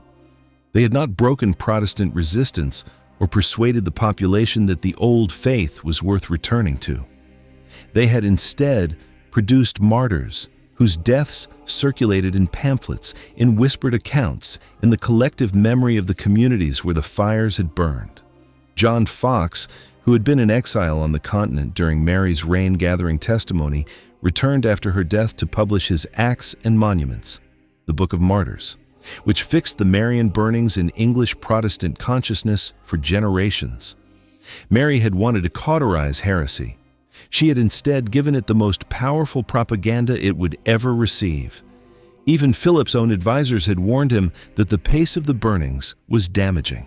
Alfonso de Castro, one of Philip's Spanish clerics attached to the English court, then preached publicly against them. Simon Renard, Philip's ambassador, told him plainly that such enforcement could cause a revolt. Mary pressed on. She was the daughter of Catherine of Aragon, a woman who had decided what was true and held it regardless of what the world required her to say. And she had inherited every gram of that determination. The difference was that Catherine's immovability had been deployed in defense of a position history largely vindicated. Mary's immovability was deployed in defense of a position that was already, in England, lost.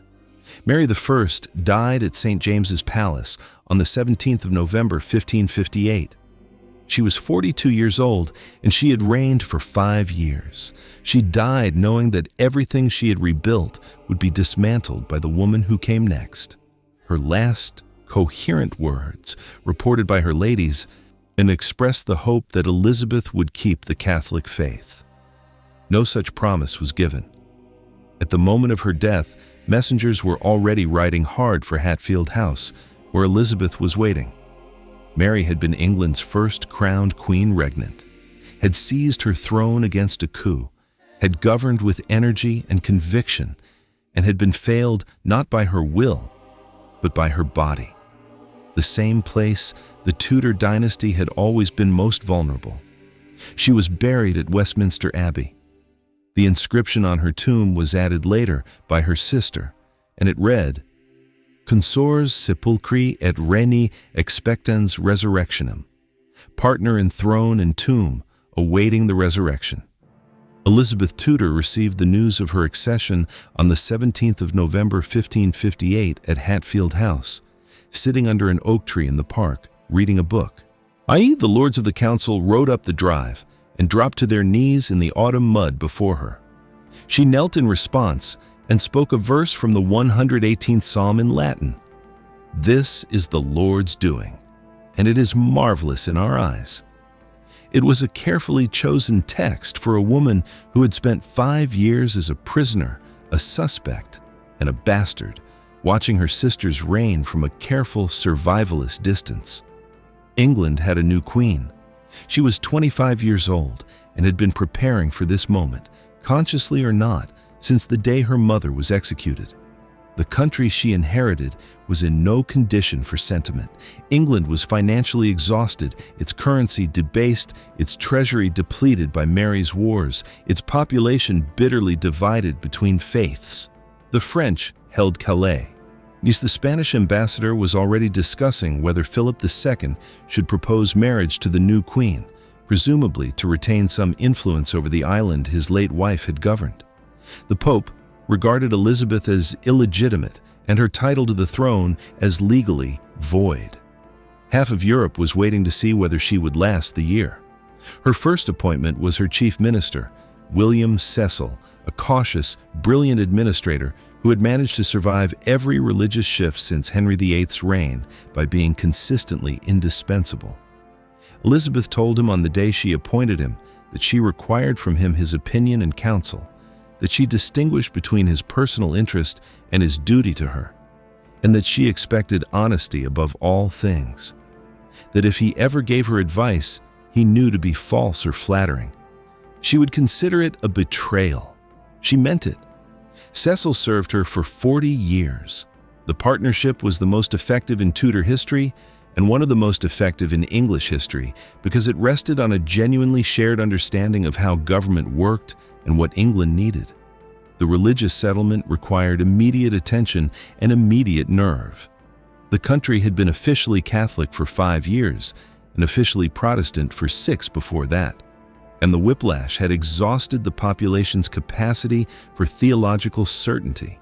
Elizabeth approached the settlement with the instincts of a pragmatist who had learned at considerable personal cost that holding a position openly was dangerous, and that ambiguity was a form of power. The Acts of Supremacy and Uniformity of 1559 made her supreme governor of the Church of England, not supreme head, a title she deliberately softened, and required church attendance and use of the New Book of Common Prayer, while leaving enough doctrinal space that Catholics who conformed outwardly and Protestants who wanted less ceremony could both, in principle, find a place within it. The marriage question descended on her within weeks of her coronation and did not leave for 20 years. Parliament petitioned her to marry in 1559. She told the Commons that a marble stone would one day record that a queen had reigned and died a virgin, and that this would be sufficient. The Commons did not know what to do with this answer. Neither did the ambassadors who filed their reports home in bewilderment. The suitors accumulated: Philip II of Spain, Archduke Charles of Austria, Eric XIV of Sweden, the Duke of Anjou, the Duke of Alençon, and Elizabeth treated them with a sustained diplomatic artistry that kept each one hoping without committing to any. While foreign kings were negotiating terms of courtship, they were not organizing invasions. The marriage question, which her council regarded as her most dangerous vulnerability, became in her hands her most effective foreign policy instrument. Robert Dudley, Earl of Leicester, was the man she probably loved. They had known each other since childhood. His father had governed England during Edward's reign. He had been imprisoned in the Tower at the same time as Elizabeth. They had grown up in the same dangerous world and understood each other in ways that required no explanation. She made him Master of the Horse on the day of her coronation and kept him at her side for 30 years. The court whispered about them constantly, and there were periods when the whispers were loud enough to reach foreign capitals. She never married him. His wife died in suspicious circumstances in 1560, and the scandal made the marriage politically impossible. He eventually married someone else, in secret, and Elizabeth's fury was genuine and prolonged. She forgave him. She always forgave him. The Virgin Queen was a construction, and Elizabeth built it with the deliberate precision of a monarch who understood that her power required an image as well as a policy. She took the cultural space left by the destruction of the Virgin Mary's shrines and statues during the Reformation, the void where the most powerful feminine icon in English religious life had stood, and filled it, gradually, with herself. In portraits, she was depicted holding symbols of purity and sovereignty simultaneously. In the pageants that accompanied her summer progresses through the country, she was received as a goddess. Edmund Spenser wrote her into the Fairy Queen as Gloriana. The cult was not vanity, though vanity was present. It was a calculated answer to the central problem of her reign, that in a world which believed women unfit to govern, she needed to be something other than a woman while remaining unmistakably female. Her government struck at the Catholic threat with the same combination of pragmatism and steel that governed everything she did. Catholics who attended church, paid their fines, and kept their beliefs private were largely left alone. Those who plotted against her life or the established order were not. Sir Francis Walsingham, her Secretary of State from 1573, built the most effective intelligence network in Europe. Agents in every major court, informants in every port city, intercepted letters decoded and resealed before delivery. The recusancy laws tightened as the years passed and as the threat from Spain intensified. Elizabeth drew a distinction, which her council sometimes found infuriatingly fine, between a Catholic who wanted to practice his faith in private and a Catholic who wanted her dead. The distinction saved many lives and kept the country from the religious civil wars that were consuming France. Mary, Queen of Scots, arrived in England in 1568 as a refugee from her own kingdom's rebellion and immediately became the most dangerous problem Elizabeth faced. Mary was Catholic, had a strong claim to the English throne, and was the preferred candidate of every Catholic power in Europe that wanted to see Elizabeth removed. Elizabeth's response was neither to help her regain her Scottish throne, nor to release her, but to keep her under house arrest in a series of castles in the English Midlands for 19 years. The council begged Elizabeth to execute her from almost the first year. Elizabeth refused repeatedly, citing the principle that anointed monarchs should not be killed by other monarchs, a principle that was also, and more practically, a recognition that establishing the precedent of executing queens was not in her personal interest. Walsingham eventually gave her no choice.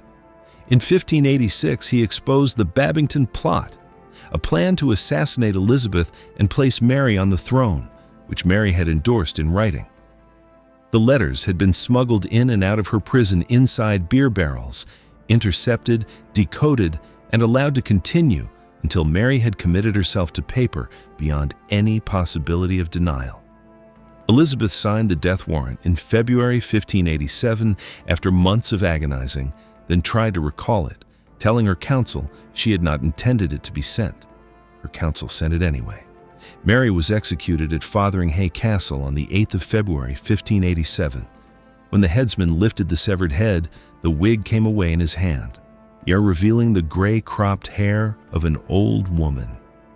The woman who had toured the courts of Europe as a celebrated beauty had died looking nothing like her legend.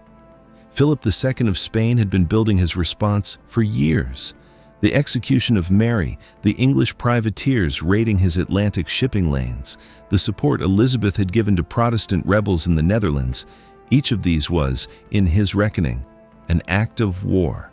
In the summer of 1588, he launched the most powerful naval expedition in European history. The armada consisted of 130 ships and more than 18,000 soldiers. Its plan was to sail up the English Channel, link with the Duke of Parma's army in the Netherlands, cross the narrow sea, and march on London. If they landed, England was almost certainly finished. Elizabeth had no standing army and no means of stopping 30,000 veteran Spanish troops in the field. The armada was first sighted off the Cornish coast on the 19th of July, 1588. The English fleet, commanded by Lord Howard of Effingham and Sir Francis Drake, shadowed the Great Crescent Formation up the Channel for a week, harrying and probing, but unable to break the Spanish discipline. On the night of the 28th of July, Drake sent 8 fireships, vessels packed with pitch, tar, and gunpowder, and set alight, drifting into the Spanish anchorage off Calais. The Spanish cut their anchor cables in panic, and the Crescent Formation, which had held for a week, shattered in the dark. The battle off Gravelines the following morning found the scattered galleons exposed and vulnerable. The English moved in close, and the firing was devastating. The armada was driven north. Unable to fight back down the Channel against the wind, it was forced to attempt the long route home around Scotland and Ireland. Autumn storms did the rest. Of the 130 ships that had left Spain, 67 returned. On the 9th of August, 1588, Elizabeth rode out to the troops assembled at Tilbury Fort on the Thames estuary. She wore a white velvet dress and a silver breastplate over her bodice, and she rode a gray gelding through the ranks with her silver helmet carried on a cushion beside her. Robert Dudley, who had organized the camp and invited the Queen against her counsel's advice, rode at her side. She delivered a speech that the men who heard it spent the rest of their lives describing. She told them she had the body of a weak and feeble woman, but the heart and stomach of a king, and of a king of England too. The soldiers roared. It was the defining image of her reign and, arguably, of the entire Tudor century. The daughter declared a bastard at 3 years old, standing in armor before an army, daring the greatest empire in the world to cross the water. Dudley died on the 4th of September, 1588, 26 days after Tilbury, at Cornbury Park in Oxfordshire, probably of malaria or stomach cancer. He had written to Elizabeth 6 days before his death, the letter full of the easy warmth of 30 years of friendship. Elizabeth kept that letter in the box beside her bed for the rest of her life. She wrote on the outside, in her own hand, his last letter. When her council broke down her door after she had locked herself in her apartments for several days, she was persuaded back to the business of governing. She was 55 years old. The men who had held the Tudor state together around her, Cecil, Walsingham, Leicester, were dying one by one, and the world they had built together was beginning to change in ways that no amount of political genius could entirely manage. The golden years were not over, but Tilbury was the last uncomplicated triumph, and Elizabeth probably knew it. The men who had held Elizabeth's world together died in a cluster across the final decade of her reign, and each death took something that could not be replaced. Walsingham went in 1590, leaving behind a spy network that his successors could maintain but not rebuild. Christopher Hatton, her Lord Chancellor and one of her oldest companions, died in 1591. William Cecil, Lord Burghley, the man she had appointed on her first day as queen and who had served her without interruption for 40 years, died in August 1598. She had visited him in his final weeks and fed him soup herself, according to the accounts of those present. When he was gone, the council chamber contained no one left who remembered what England had looked like before she was queen. Into the space they left came a new generation of men who had grown up knowing Gloriana as an institution rather than a person, and who had the impatience of people who had spent their careers waiting for the future to begin.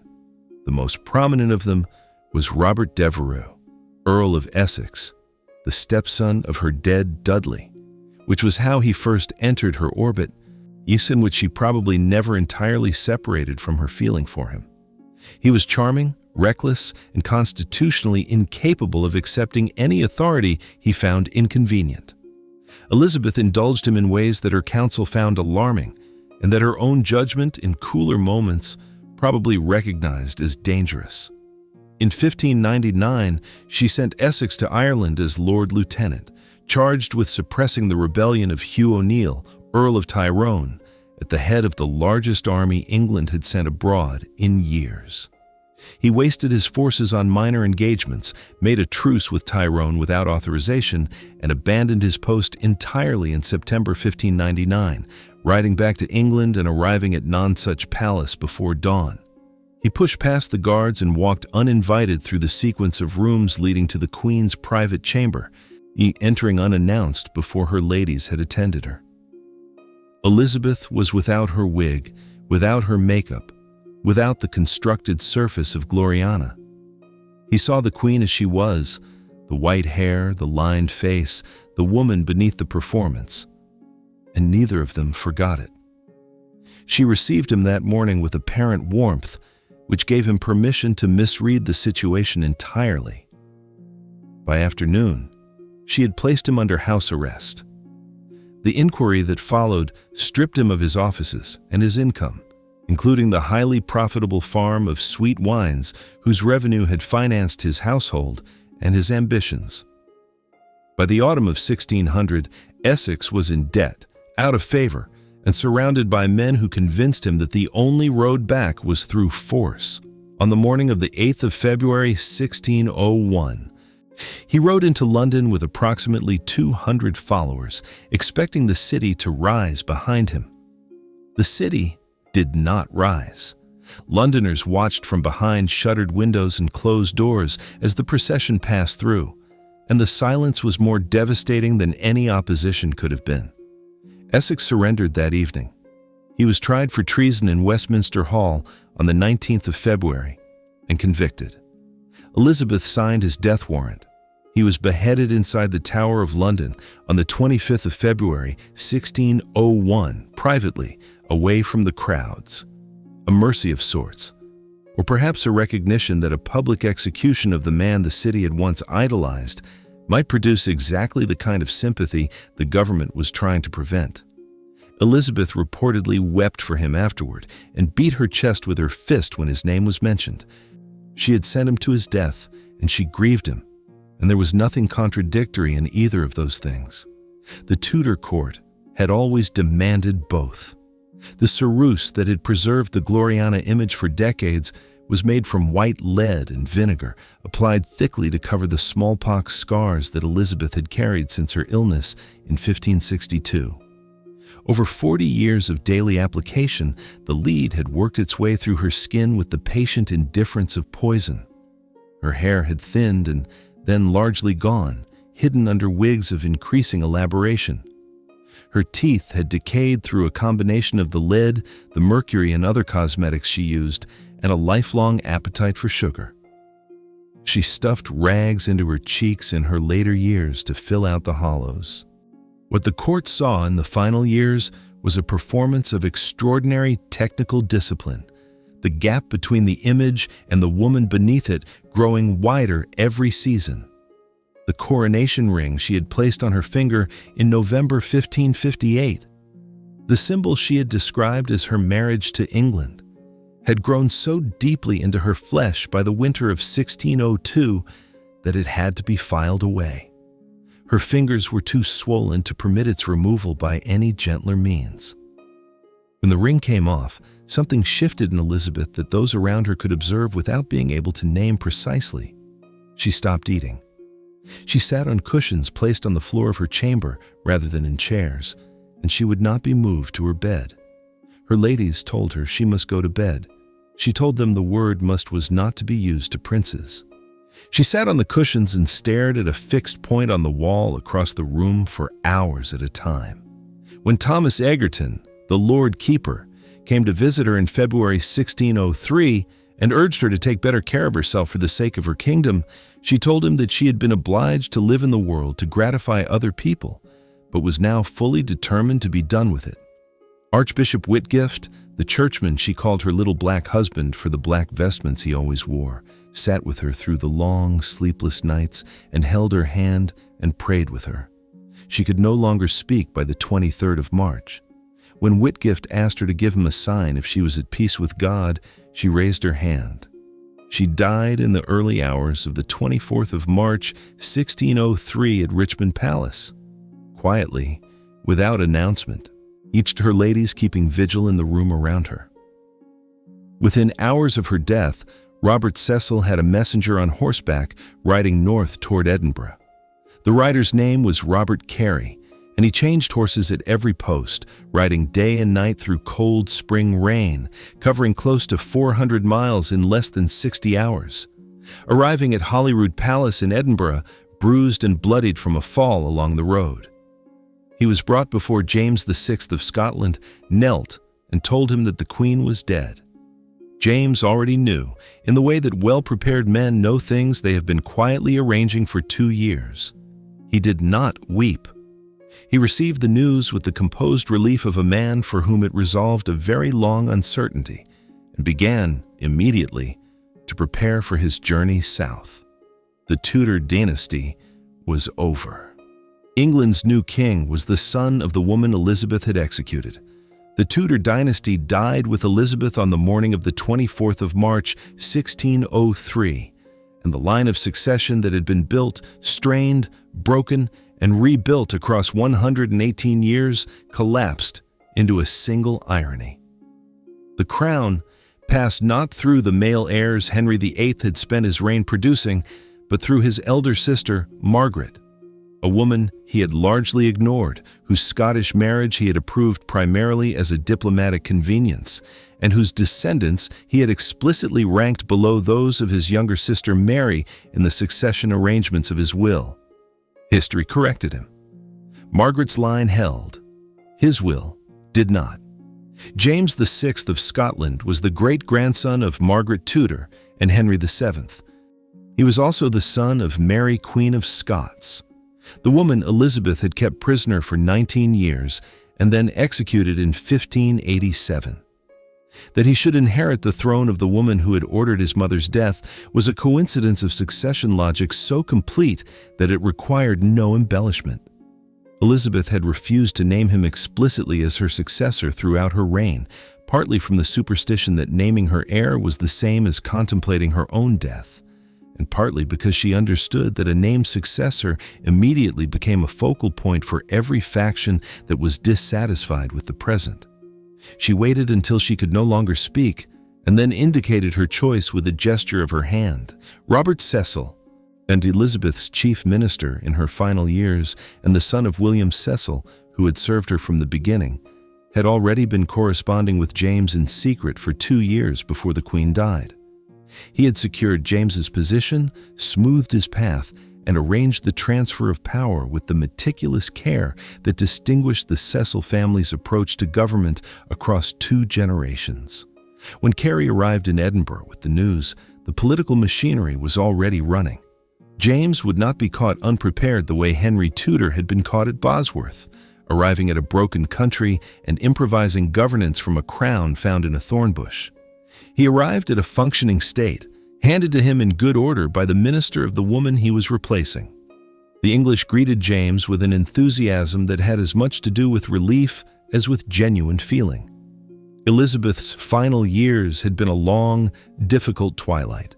The Essex Rebellion, the Irish Wars, the financial strain of sustained military engagement, the aging of a court that had not refreshed itself in a generation.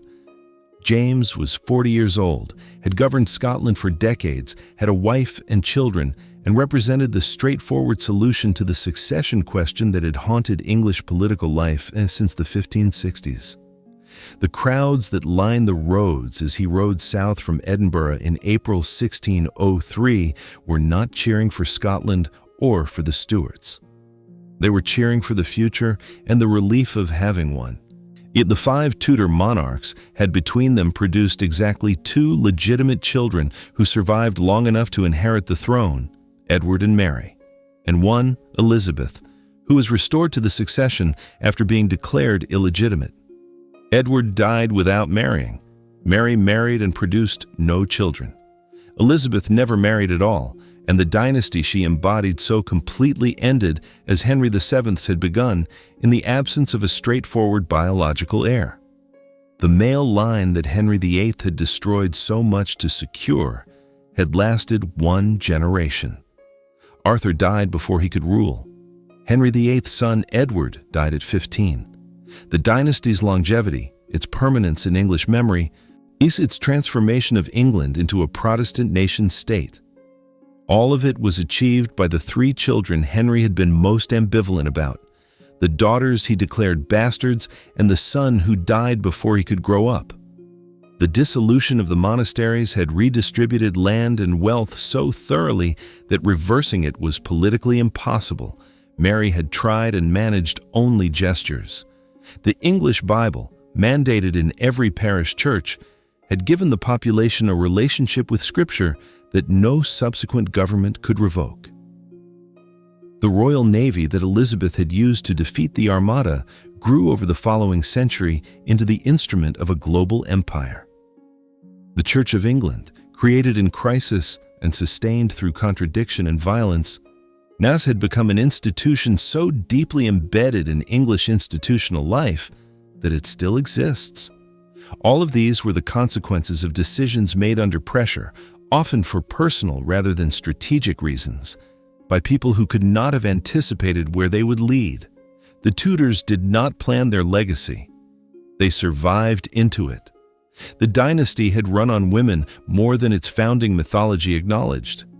Elizabeth of York had supplied the legitimacy that held the first reign together.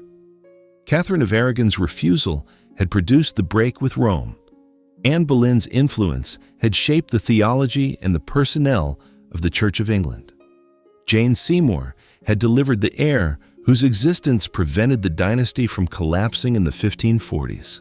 Mary I had proved that the English Church could not simply be reversed by royal command, a lesson that determined the shape of Elizabeth's settlement, and Elizabeth I had governed for 44 years, longer than any other Tudor, turning a bankrupt and divided country into a nation that had just defeated the most powerful military force in the world. The dynasty bore Henry VIII's name in popular memory. It ran structurally on the decisions of the women he had tried to control.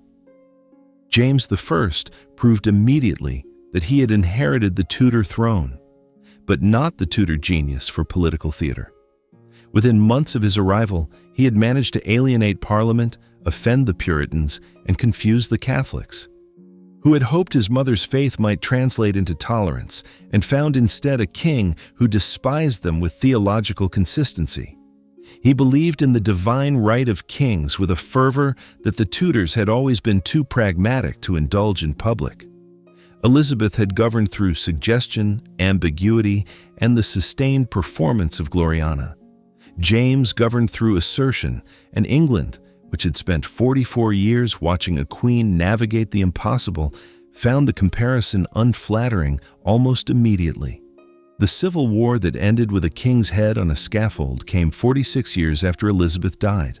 Its causes were complex and long-rooted, but one thread ran directly from the Tudor century into the Stuart catastrophe. The Reformation had given the English people a Bible in their own language, us a church that required their participation, and a tradition of questioning authority in matters of conscience that proved, in time, impossible to contain. Henry VIII had intended to create a church that obeyed him. He had instead created the conditions in which his subjects learned to think for themselves about God, about government, and about the limits of royal power. The dynasty that had tried to control everything, the church, the succession, the nobility, the faith of the nation, had produced a country that could not be controlled at all. It was, in its way, their greatest achievement, and the one they would have found most horrifying. The England of 1603 bore almost no resemblance to the England of 1485. Henry VII had inherited a country exhausted by civil war, its nobility decimated, its treasury empty, its international standing negligible. Elizabeth left behind a country with a functioning national church, a royal navy that had just defeated the greatest armada ever assembled, a literary culture in the full flowering of its genius, and a sense of national identity so distinct and self-conscious that it had already begun to reach beyond its own shores. The distance between those two Englands was not an accident of time. It was the consequence of decisions made under pressure by people who rarely knew where those decisions would lead. The Church of England was the Tudor dynasty's most consequential creation, and it was built almost entirely from crisis. Henry VIII made himself its head to obtain a divorce. Edward VI pushed it toward radical Protestantism to satisfy a theological conviction he did not live long enough to see tested. Mary I proved that it could not simply be reversed by royal command, a discovery that cost nearly 300 people their lives. Elizabeth I shaped it into a settlement sufficiently broad and sufficiently ambiguous to hold a fractured nation together for 44 years. At no point did any Tudor monarch sit down and design a national church from first principles. They assembled one from the wreckage of what they had destroyed, and it lasted. The English Bible was the most democratizing force the Tudor century released, and it was Anne Boleyn who placed it in Henry's hands. When Miles Coverdale's complete English translation was mandated in every parish church in 1538, it gave the population direct access to the text that had previously been mediated entirely through the Latin of a professional clergy. And people who had never read a word of Scripture could now hear it in their own language every Sunday. The arguments that followed, about what it meant, about who had the authority to interpret it, about the relationship between conscience and obedience, ran through the next 3 centuries of English history and produced consequences that no one in 1538 could have anticipated or controlled. William Shakespeare was born in 1564, in the middle of Elizabeth's reign, and died in 1616, 13 years after it ended. The world his plays inhabited, the English history plays, the comedies of disguise and identity, the tragedies of ambition and its consequences, was the Tudor world, still warm. He wrote about Henry IV, Henry V, Henry VI, and Richard III. He wrote about the English Church, about legitimacy. This about what a woman could accomplish when she disguised herself as a man and was judged on her words alone. He wrote, in other words, about the century that had just passed, and in doing so gave it a language in which it could be endlessly revisited and argued over. The Tudors provided the material. Shakespeare built the stage on which it has been performed ever since. The Royal Navy that defeated the Armada in 1588 was built on foundations Henry VIII had laid. He invested heavily in purpose-built warships, established permanent naval dockyards at Deptford and Portsmouth, and created the administrative infrastructure, the Council of Marine, later the Navy Board, that managed the fleet as a permanent national institution rather than a temporary gathering of merchant vessels hired for a campaign. By the end of Elizabeth's reign, England had the most capable ocean-going navy in Europe, and the men who had learned their trade-raiding Spanish shipping in the Caribbean, Drake, Hawkins, Raleigh, had developed a tactical boldness and navigational confidence that no continental power could match. The empire that followed was, in its origins, a Tudor inheritance. The Tudor century also produced the modern English state, the bureaucratic infrastructure of governance that survived the dynasty and made the country governable regardless of who wore the crown. Thomas Cromwell's reorganization of the royal councils, his development of the Secretary of State's office, his use of Parliament as the instrument of major constitutional change. These were institutional innovations that outlasted him by centuries. William Cecil's management of Elizabeth's government demonstrated that a complex nation could be administered with continuity and competence through decades of political uncertainty, provided the administrative structures were sound enough. The Tudors built those structures while building everything else, and England ran on them long after the last Tudor was in the ground. What the Tudor dynasty ultimately produced, against every intention of its founders, was a country that could not be governed by the methods its founders had used. Henry VII had broken the independent power of the nobility through financial terror. Henry VIII had broken the church through parliamentary legislation and personal authority. Both had assumed that concentrated royal power, wielded with sufficient will, could settle any question permanently. Their descendants discovered one by one that it could not. The English Bible produced readers who questioned. The dissolution of the monasteries produced a landholding class with interests of its own. The Reformation produced consciences that no king could legislate into silence.